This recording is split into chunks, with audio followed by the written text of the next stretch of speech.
Bonjour à tous, j'espère que vous allez bien. Je suis désolée, on voit un peu les reflets, mais sans lunettes, je ne vois rien. J'ai mes notes juste en dessous. Donc, bienvenue dans notre newsletter, la Gazette des Nazaréens. Aujourd'hui, nous allons parler d'un sujet, somme toute important, comment encourager nos enfants dans leur foi, malgré la pression des autres religions et quelque part aussi de la société. L'année dernière, une sœur de ma paroisse m'a demandé Sabine, tu n'as rien en stock, on a une jeune fille qu'on doit aider, elle est harcelée à l'école. Oui, oui, vous avez bien entendu, harcelée pour sa foi par d'autres élèves d'une autre confession religieuse dont je ne nommerai pas le nom. Et ces élèves-là trouvaient marrant de la renommer, donc renommer lui redonner un autre prénom. Oui, oui, on va t'appeler de telle manière. Et ça devenait quotidien en fait, et elle en souffrait énormément. Le problème de cette jeune fille, c'est qu'elle ne savait pas quoi répondre. Et du coup, c'est marrant parce qu'à ce même moment, le Saint-Esprit avait déjà commencé à travailler mon cœur sur un projet. Et ce projet, c'était un livret pour les jeunes. Un livret pour les jeunes qui leur expliquerait finalement ce qu'est la religion chrétienne, catholique précisément, et par extension, ce que c'était d'être chrétien. Et j'ai envie de dire, c'est ainsi qu'est né mon livre « Je suis chrétien, chrétienne et fière de l'être ». Parce que j'avais envie de rajouter ce fier de l'être, c'est pas tout de dire voilà, j'ai ma foi en telle chose ou telle ou autre chose, mais j'ai remarqué que dans certaines confessions religieuses, les gens sont fiers. Et pourquoi nous, on ne serait pas fiers d'être catholiques, chrétiens, enfin voilà, il y a de quoi être fiers, nous sommes filles et fils de rois. Donc, ce qu'il faut aussi savoir et qui est très important à noter dans cette histoire, c'est qu'au même moment, ma fille m'a rapporté qu'on lui a fait comprendre limite ah t'es chrétienne, hein, bon, on peut pas jouer avec toi. Elle est en primaire, hein, ma fille. Je me suis dit ok, c'est bizarre. Et je racontais du coup cette histoire à d'autres, à des proches aussi, qui m'expliquaient eux aussi qu'ils avaient des enfants qui avaient été au même moment, donc ça faisait beaucoup de même moments, harcelés par rapport à leur foi. Ah, t'es pas telle religion, ah bah non, on te laisse de côté, etc. Je me suis dit, mais c'est bizarre, on leur a dit de faire ça, ou enfin j'ai trouvé ça vraiment, vraiment bizarre. Et ça m'a confortée dans mon projet.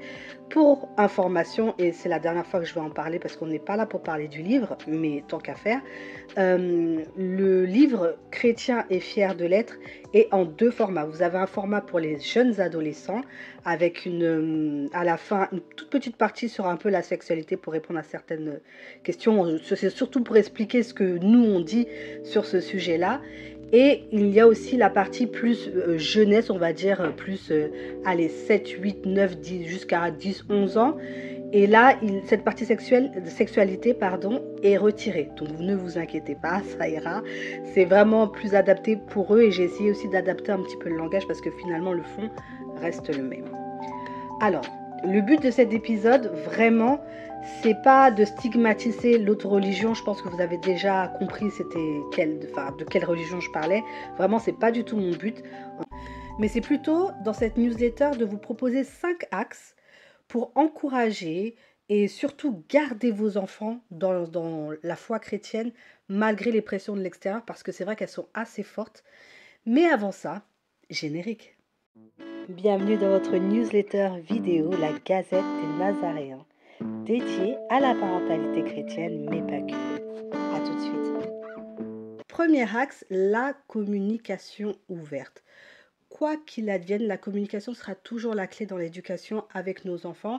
Si on n'explique pas, s'ils ne comprennent pas ce que vous avez à leur dire, pourquoi c'est comme ci, pourquoi c'est comme ça sera toujours problématique. Ça, je vous le dis d'avance. L'éducation à l'ancienne, c'est comme ça et pas autrement. Je t'ai dit non, mais je ne dis pas pourquoi je te dis non. Ça ne fonctionne pas. On est d'accord. Bref, encouragez votre enfant à parler de ses préoccupations et surtout de ses expériences avec ces histoires de pression des camarades ou des autres collègues aussi. Ça peut être, peut-être je parle à des jeunes enfants, enfin à des parents de jeunes enfants, mais peut-être que vous avez de grands enfants et que ces enfants-là, jeunes adultes ou adultes, vous rapportent, voilà maman, mon problème au travail, oh là là, je te dis pas. Surtout si on est dans une entreprise vraiment tournée vers une certaine religion et qu'on est en minorité, c'est pas évident. On a toujours les petites blagues. Ah bah toi, de toute façon, t'es catholique. Ah bah toi, la chrétienne, etc. Et il faut avoir un peu de bagou, savoir répondre pour ne pas se laisser faire. Mais avant ça, il faut qu'il y ait déjà ce qu'on appelle une certaine communication entre votre enfant et vous, il faut qu'il se sente à l'aise et qu'il se dise, voilà, avec maman, je peux parler, voilà ce qui m'est arrivé, etc. Comment ça s'installe, cette histoire de communication? Votre enfant vient vous parler, je sais qu'en fin de journée, on est fatigué, des fois, ils prennent du temps, et vous allez vous dire, mais accélère, dis ce que tu as à dire, crache le morceau.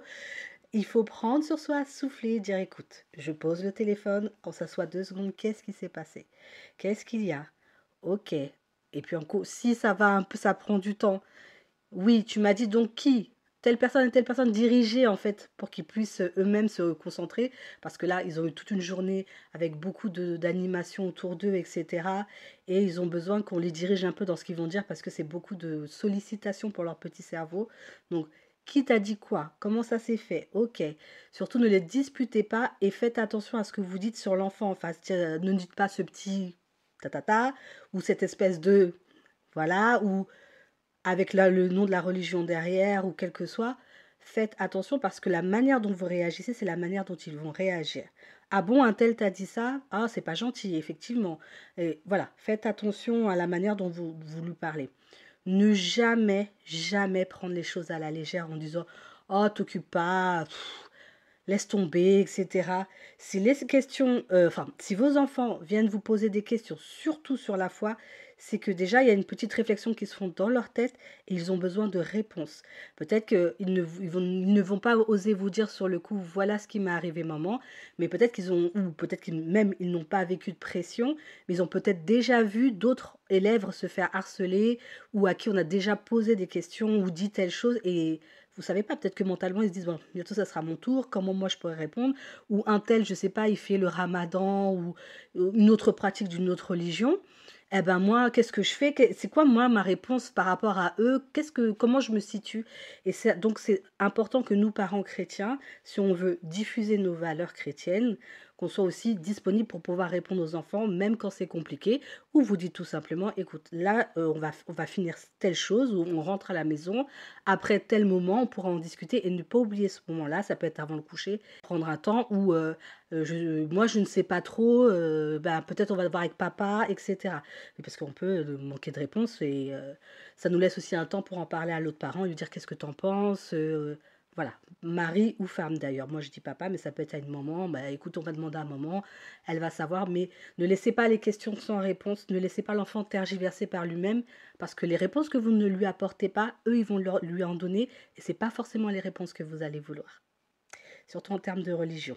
La communication ouverte. Et ce que je voulais aussi vous dire, c'est de leur donner des éléments de langage pour répondre. Ne les laissez pas. Ça, c'est le début de la blague. Ça commence par une petite blague, un petit mot, désobligeant, etc., etc. Et ça grandit parce que les autres se rendent compte que c'est une petite victime qui ne sait pas répondre et que c'est vraiment ridicule. Je sais, ça peut être un truc tout bête. Je sais pas, je n'ai même pas d'idée en tête. Mais vraiment, dites-leur, voilà, quand vous leur donnez déjà vous faites une étude biblique, vous leur donnez des points de culture chrétienne, entre guillemets, ou de valeurs. On fait pas ci parce que telle chose. Donnez-leur, pardon, toujours le pourquoi, le comment. Voilà, pensez qu'ils évoluent dans un monde, ils ne sont pas juste chez nous, là, enfermés dans un espèce de cocon communautaire aussi, entre la paroisse, le caté, etc. Il y a aussi l'extérieur, et ça, c'est vraiment très important. Enfin, rassurez-les vraiment en leur disant de ne pas hésiter. Si ça dégénère, si l'enfant est un peu violent, si il harcèle au quotidien, si ça devient en fait un gros combat, de vous le dire déjà d'une part et de aussi solliciter un adulte à l'école ou au lycée ou etc. Même s'ils sont grands, dites-leur de non, t'en as parlé à ton chef, c'est pas normal qu'on te parle comme ça, ou t'en as parlé à la CPE, à un pion. Enfin voilà, il ne faut pas laisser les choses stagner, il ne faut pas laisser de place à ce genre de comportement parce qu'après ça prend justement trop de place par la suite. Et là, quand ça prend beaucoup de place, c'est qu'on est déjà arrivé, comme on va dire ça, à un certain niveau, par exemple, d'harcèlement ou d'attitude mauvaise et désobligeante, c'est compliqué de revenir en arrière si on n'a pas, comment dirais-je, mis d'espèces de jalons protecteurs et sécurisants en amont. Ensuite, deuxième point, l'enracinement dans la foi. Aider votre enfant à comprendre, c'est ce que je vous disais déjà un petit peu dans le premier point, à comprendre nos valeurs et à les embrasser, à vivre avec, que ce soit un quotidien, que ça ne devienne pas juste des paroles dites comme ça, mais qu'ils sentent que, voilà, c'est ça, c'est mes croyances, moi je reste fidèle, tu peux me dire ce que tu veux en face de moi, voilà, moi je crois en telle chose, et c'est comme ça et c'est pas autrement. Je ne cesserai jamais, jamais, jamais de dire qu'une éducation ancrée en Christ, c'est le meilleur des héritages qu'on peut donner à un enfant. Vous aurez beau lui laisser des maisons, des appartements, de l'argent, tout ce que vous voulez, si vous ne lui donnez pas ces clés de l'éducation en Christ, j'ai envie de dire c'est foutu, mais c'est limite. Je ne sais pas combien de frères et sœurs, je parle d'adultes, qui peuvent témoigner du fait que voilà, c'est parce que j'ai été élevée, c'est parce que j'ai fait le caté, c'est parce que j'ai été baptisée, c'est parce que ma mère n'arrêtait pas de me répéter, ou mon père d'ailleurs, que j'ai repensé un jour où j'avais envie de me suicider, ou un jour où ça n'allait pas bien. Tiens, le Seigneur existe, tiens, le Christ. Et moi, la première. Moi, la première. Je remercierai jamais, jamais assez ma mère pour ça. Et c'est pour ça, peut-être que j'aurai pas de millions à laisser à mes enfants, ou de propriété avec mon époux, mais on sait que le fait d'avoir éduqué nos enfants dans le Seigneur, c'est la meilleure des choses qu'on peut faire. Ça me rappelle une anecdote. Euh, je rigole, mais bon, c'était un peu gênant sur le coup. Quand on a baptisé notre première fille, on a eu une réunion où on nous demandait pourquoi.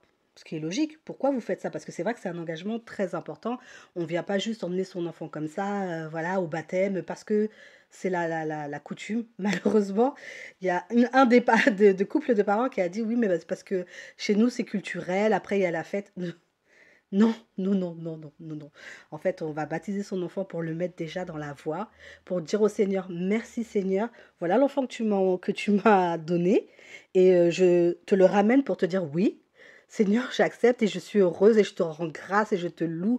Et c'est avec toi qu'on a envie d'évoluer avec cet enfant. C'est en toi, avec toi, pour toi qu'il va grandir. C'est très important. Rappelez-vous la présentation au temple de Jésus. Vous pensez que Dieu ne connaissait pas Dieu? Dieu connaissait son fils.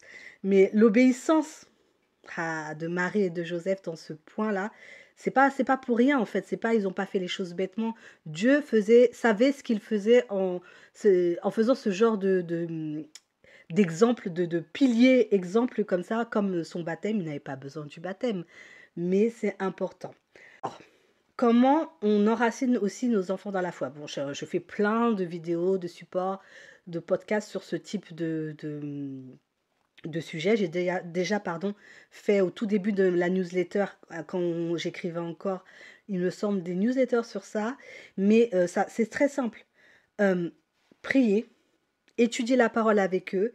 Laissez votre porte ouverte lorsque vous priez. On a tendance à vouloir fermer parce qu'ils font du bruit, parce que ceci, parce que le Seigneur dit d'aller dans le secret de votre chambre.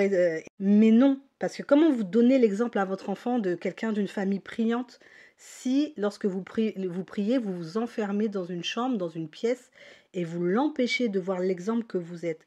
Moi, je prie, je mets le chapelet, voilà, je mets mes prières, je mets le Saint-Sacrement sur la télé sans aucun souci, à tel point que maintenant mon fils qui est petit chante avec sa petite voix, son petit bagou d'enfant Ave Maria, parce qu'il entend dans le chapelet de Lourdes. Mais vous voyez, ça va rester au fur et à mesure. Et puis quand ils vont grandir, je me rappelle mon moment et tout ça.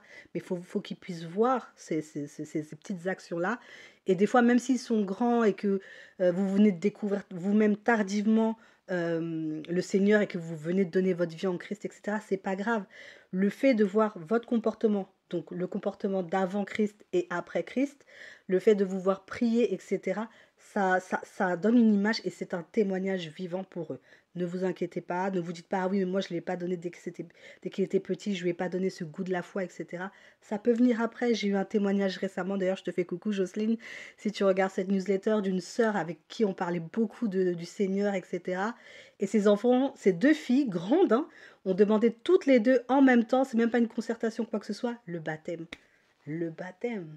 Je vous assure, j'étais tellement émue, j'ai dit waouh, Dieu est grand, Dieu est très très très grand. Je vous disais, moi c'est aussi ça Enfin, je vous disais non. Oui, si je vous ai parlé en intro du livre, je vous mettrai d'ailleurs le lien en description de la vidéo. C'est ça que j'ai bien compris, c'est qu'un enfant, surtout quand il est jeune, ou même un peu moins jeune, hein, quand je vous dis jeune adulte, etc., s'il comprend et il connaît son sujet, il le maîtrise, On pourra venir lui dire tout ce qu'on veut, lui, non, ça sera niette. Regardez à quel point, quand la culture qu'on leur inculque est ancrée en eux. À quel point, des fois, on voit certains enfants, je suis fière d'être congolais, antillais, ou je ne sais quelle origine. C'est parce que ça a été inculqué de plus petit. Si vous faites de même avec la foi, avec le Seigneur, ou même, comme je vous ai dit, plus grand, en voyant, même si il n'est pas encore sur les pas ou quoi que ce soit, il dira, mais si, ma mère, elle prie le Seigneur. Ah si, je connais le Seigneur, quelqu'un m'a parlé du Seigneur, je vois ma mère faire, je vois mon père faire. Donc voilà, ça, comme on dit, si le sujet est maîtrisé, vous inquiétez pas, ils vont tuer le contrôle, entre guillemets. Et à l'inverse, si le sujet est mal maîtrisé, bah, ils vont devenir facilement des punching balls et surtout des cibles. Vous rappelez-vous en Luc, attendez, j'ai mes notes, 23-31 ou 22-31. La fille qui a ses notes, hein, mais le Seigneur dit, Simon, Simon, écoute, Satan a demandé de pouvoir vous passer tous au crible comme on le fait pour purifier le grain. C'est-à-dire que, comme je dis souvent, encore une fois, il y a le réel et le spirituel. Derrière ces enfants qui sont finalement aussi des enfants du Seigneur, même si c'est une autre religion, qui sont là en train d'embêter, nous on voit l'enfant, mais qu'est-ce qu'il y a derrière spirituellement qui vient embêter votre enfant, qui vient le déranger au niveau de la foi? Pourquoi il ne lui parle pas d'autre chose? Pourquoi ça serait sur la foi? Bon, je sais, il y a l'harcèlement sur d'autres choses, mais vous comprenez ce que je veux dire. Il y a quelque chose qui vient titiller. Et je pense que le Seigneur, des fois, laisse un peu faire pour que l'enfant s'affermisse et que vous-même, à travers ce témoignage-là et à travers l'épreuve que vit votre enfant, vous vous disiez, ouais, il faut vraiment que je l'ancre dans la foi, il faut vraiment que je réponde à ces questions, il faut vraiment, voilà, il faut vraiment tout ce que vous voulez mettre derrière. Donc, enracinons-les dans notre foi. Et c'est pas pour en faire des petits adeptes sans cervelle qui répètent des choses. Justement, c'est ce que j'ai perdu un peu le fil de mon sujet, ce que je voulais vous dire avec le livre aussi, c'est que c'est pas pour faire des gens qui vont répéter des phrases et des paroles vaines, c'est pour faire des gens qui ont l'assurance qu'ils sont sauvés en Christ, qui confessent de leur bouche que le Seigneur est leur sauveur et qu'il est la vérité, le chemin et la vie. C'est pour faire ça, c'est pour faire des vrais chrétiens. Voilà, faut pas hésiter d'ailleurs à discuter avec eux s'ils sont pas d'accord sur des points. Vous dites mais t'es sûr, non, discutez avec eux, ne les disputez pas. Mais je te dis que non, c'est faux. Quand on veut on veut convertir quelqu'un, parce qu'il s'agit bien de conversion, pour changer leur cœur, pour leur apprendre à connaître Dieu et son amour. Si vous commencez à, comme on faisait à l'époque, après les apôtres, hein, qui eux-mêmes se sont fait martyriser, mais quand on a commencé à dire, bon, ok, on va les laisser faire toute leur histoire de chrétiens, etc. Et puis hop, c'est devenu, c'est la religion. Donc maintenant, on va l'inculquer à tout le monde, on va aller dans tous les pays, dans les coins retirés dans le monde, et on va commencer à forcer à croire dans le Christ, etc. C'est la dernière chose à faire. Vous voyez, malheureusement, des fois, quand on parle des catholiques et des chrétiens, en général, on pense directement à ça. Oui, mais vous voyez comment ça a été inculqué. Et c'est vrai, les gens ont raison, c'est une vérité, ça a été fait comme ça. On ne peut pas changer les choses, mais ça n'aurait pas pu être fait autrement. Surtout une religion d'amour comme ça. Enfin, voilà. Je dis ça, je dis rien. Plus de l'enraciner dans la foi, d'avoir toute cette culture aussi de je suis comme ça et je suis très fière d'être chrétien et je suis très fière d'être chrétienne. Donc n'hésitez pas aussi, comme je vous ai dit encore une fois, à étudier la Bible avec eux, la parole. Laissez une Bible ouverte dans le salon, dans des lieux de passage. Vous pouvez en mettre plusieurs, même si c'est les Bibles, vous savez, à 1 € à un passage. Perso, moi j'en ai une dans le bureau en psaume 23. Donc voilà, n'hésitez pas. Ça, c'est aussi une bonne chose. Allez, on passe au troisième point. D'ailleurs, j'ai fait une petite recherche, je vais sortir la recherche que j'ai faite, vous allez comprendre tout de suite. Essayez de découvrir, déjà dans votre famille, au plus proche, vos amis, des personnes que vos enfants aiment bien. Moi aussi, de bons modèles chrétiens. Ça n'existe pas un parfait chrétien, ils sont au ciel. Je le dis comme ça. Vous avez ces petits modèles déjà proches dans la famille, ça peut être aussi les grands-parents, ça peut être vous même. Le fait d'avoir des modèles et des modèles, c'est ce que je vous ai dit, des modèles, voilà, de foi, c'est aussi dans les artistes, les célébrités, il y en a. Et d'ailleurs, j'en ai fait une petite liste, mais vraiment, j'ai pas eu le temps de bien chercher, mais quelques-uns comme ça, parce que, en fait, les jeunes ont besoin d'identification, ils ont besoin de s'identifier, si vous avez bien remarqué. C'est pour ça qu'on voit beaucoup de gens se rapprocher, par exemple, de leur foi dans la religion musulmane. se voiler, etc. On est tellement en perte de valeur forte et de repères aussi pour les enfants avec ces histoires de genre, etc. On sait plus où on est, on sait plus où on en est et on a besoin, ils ont besoin de savoir, de pouvoir se dire ah bah tiens moi je suis plutôt de telle manière, de telle branche, je vois plutôt les choses de telle façon. Quand on était plus jeune, je pense pour les gens qui sont allés dans la quarantaine maintenant, même voire cinquantaine ou soixantaine, tu me diras, bah, on avait les artistes un peu à la télé, on n'avait pas tous ces soucis en fait. Je trouve que l'identification, elle se faisait assez facilement. Maintenant, les enfants, c'est limite, il y a trop de choix, voilà. Et on ne sait plus quoi choisir, on ne sait plus vers où se tourner, et ça porte un million de noms, enfin, on ne sait plus. Donc, vous, n'hésitez pas à leur dire, voilà, donc comme je vous disais, les premiers modèles, c'est dans la famille. Et il y a aussi comme, oui, les fameux artistes que j'ai dit que j'allais chercher. D'ailleurs, même pour les plus jeunes, c'est même un peu plus facile parce qu'il y a les dessins animés. Ah oui, c'est ça, avant de vous parler des artistes et tout. Il y a les dessins animés et dans les dessins animés, c'est souvent sur Samson, hein, je parlais des dessins animés chrétiens, bien sûr. N'oubliez pas, il y a Superbook, je vous mets les liens, le petit dessin là de la chaîne YouTube. Et vous pouvez, comme moi-même je fais, ah, regarde, ça te fait pas penser à un personnage biblique? Ah oui, maman, comme Samson ou comme, je sais pas, Job ou quel... Voilà. Ça, c'est facile, cette petite identification-là quand ils sont petits et ils grandissent avec ces modèles-là finalement. Mais quand ils sont plus grands, malheureusement, il faut leur trouver aussi d'autres modèles. Alors, alors, je dis pas que tout est actuel parce que je suis désolée, je connais pas tous les artistes de maintenant.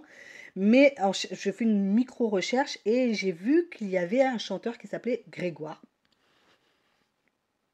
Bref, qui témoignait de sa foi. Vianney, bon ça, je pense que certains le connaissent quand même, qui est catholique et qui en témoigne beaucoup. Je l'ai déjà vu, je crois, sur KTO. C'était sur KTO que j'avais découvert d'ailleurs qu'il avait fait un témoignage. Natacha Saint-Pierre a repris des chansons chrétiennes à la fin d'album. Elle a une très belle voix, je trouve magnifique. Il y a aussi, pour les plus anciens, mais bon, ça reste quand même un acteur phare, Denzel Washington, avec des citations inspirantes. Il est beaucoup partagé dans des comptes un peu de style business, vous savez, avec le mindset business. D'ailleurs, c'est lui qui a payé les études de Chadwick, je vais y arriver, Boseman, qui a joué Black Panther, celui qui est, paix à son âme, qui est décédé. J'avais vu une vidéo sur ça, c'était très touchant, et parce qu'il fait beaucoup d'actions comme ça, caritatives, vraiment un exemple, justement. Le rappeur Le Crae, qui est un chanteur évangélique américain, apparemment. Glorious, avec les trois frères, qui sont catholiques aussi. Chris Pratt, qui a joué dans Les Gardiens de la Galaxie. Justement, le fameux acteur, lui aussi, d'ailleurs, il avait reçu un, je ne sais plus quel award ou statut, de je ne sais quoi. Et lui aussi a témoigné de sa foi durant ce jour-là, justement, et c'était pas... Enfin, c'était... je pense pas qu'on s'attendait à ce qu'il ait ce type de discours, et j'ai trouvé ça génial, il m'a mis les larmes aux yeux d'ailleurs. Il y a Justin Bieber, même si c'est un peu fluctuant avec sa femme et que, bon, en termes vestimentaires, je suis pas très d'accord avec sa femme. Mais justement, ça peut montrer à vos enfants, vous voyez, la foi, c'est pas toujours tout droit, c'est comme ça. On peut faire des erreurs, on peut faire des fautes, on peut, voilà. Ça n'empêche pas qu'on peut avoir le Seigneur dans notre cœur, on est imparfait, hein. Et ça se travaille, la foi, c'est au fur et à mesure qu'on grandit, qu'on change, qu'on a la maturité de se dire, bah non, oh là là, dire que je mettais ça quand j'étais jeune, oh non, c'est pas possible. Donc voilà, c'est un peu ça. Après, il y en a encore beaucoup, mais ça, je compte sur vous pour les trouver. Je n'ai pas peur et vous pourrez dire, bah, il y a un tel, regarde, etc. Et puis eux-mêmes, peut-être qu'ils apprécient des gens. Je sais que j'ai vu une chanteuse, je sais plus son nom, de la veine de, comment elle s'appelle, Nicki Minaj, je crois que je me demande même si c'est pas elle. Non, c'est pas elle, c'est une autre.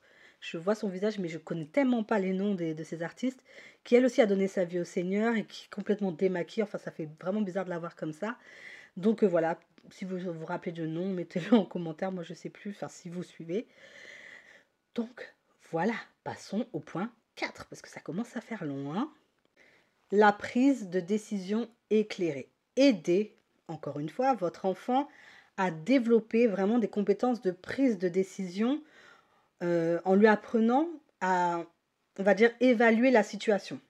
Il faut voir si, quand je dis ça, en français plus simple, est-ce que ça c'est du Seigneur ou pas? Est-ce que je peux le faire ou pas? C'est ça que je veux dire, la prise de décision éclairée avec un, comme on dit, le discernement.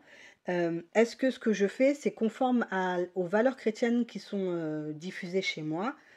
Il faut vraiment qu'ils aient cette espèce de déclic chrétien. Vous savez, quand on fait quelque chose, se dire oui, mais est-ce que c'est bon? Voilà, est-ce que je...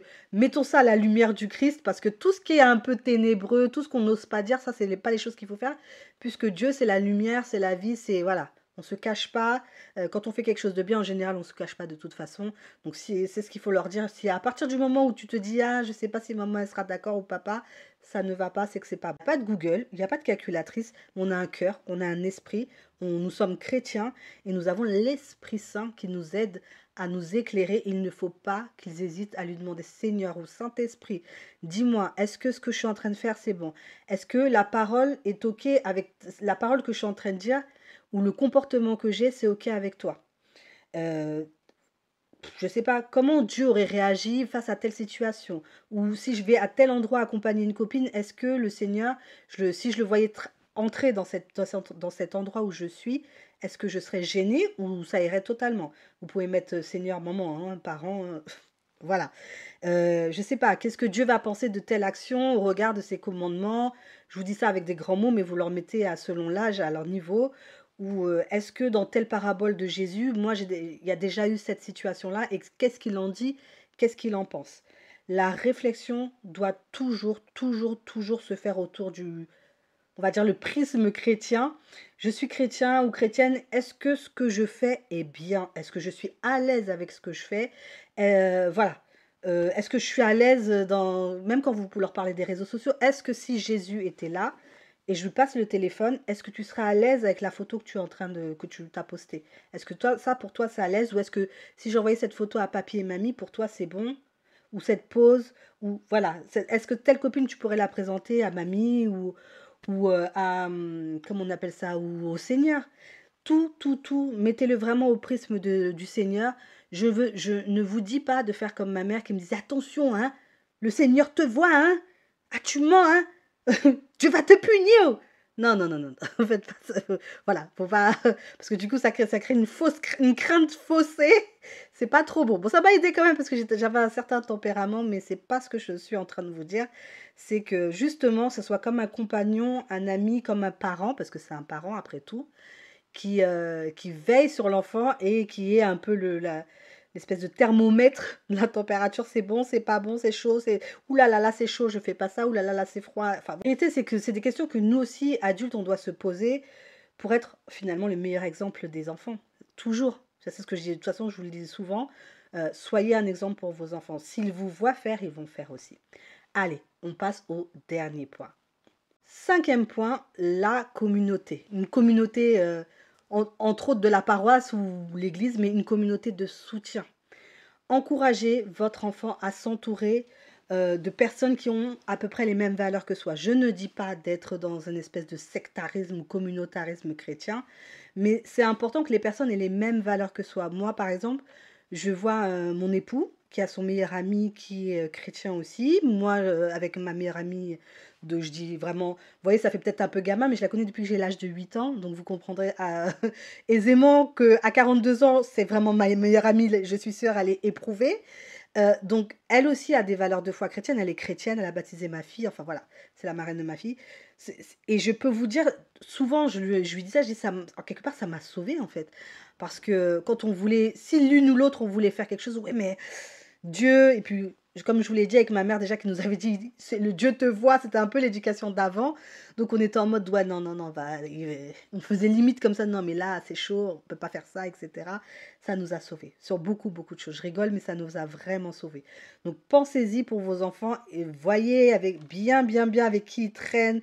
Quand vous voyez que ça parle d'un enfant souvent, d'une petite fille ou d'un pote, un petit garçon, il dit, invite-le à goûter. Voilà, si on faisait un goûter. Ah bon, c'est qui? Ou à la sortie de l'école, de qui tu me parles? Souvent, tu me parles d'un tel, c'est qui?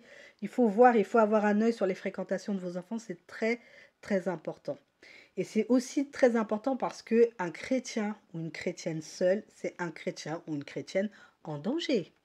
comme je disais, ça devient un petit punching ball, le fameux froment qui est criblé par le malin.